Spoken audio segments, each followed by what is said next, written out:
In today's video, I'm going to teach you how to remove account from Microsoft Authenticator app. If you're cleaning up old sign-ins, switching phones, or no longer using an account, removing it from the Authenticator app is quick and straightforward. Before we begin, a quick heads up.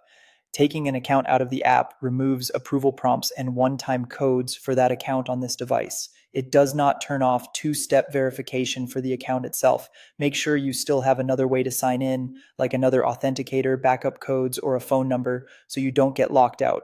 If it's a work or school account, check with your IT team if you're unsure. Start by opening the Microsoft Authenticator app on your phone. Give it a second to load your accounts. If you use a screen lock or app PIN, you may be asked to unlock the app first. A stable internet connection helps ensure everything refreshes correctly, especially if you use cloud backup. Next, find and tap the account you want to remove. You'll see its details such as sign-in approvals or one-time codes. Take a moment to double check you've selected the correct account, especially if you manage several that look similar. Removing the wrong one won't harm the account itself, but it will remove its approvals and codes from this device. Now look to the top right corner and tap the three vertical dots to open the menu. This is the More Options button. On some devices, the icon may look slightly different, but it's typically three dots at the upper right.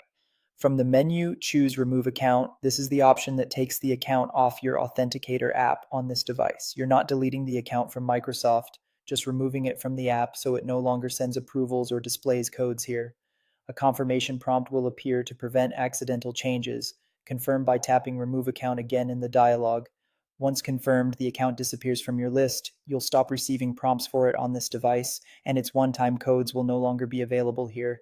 If you don't see the change right away, close and reopen the app.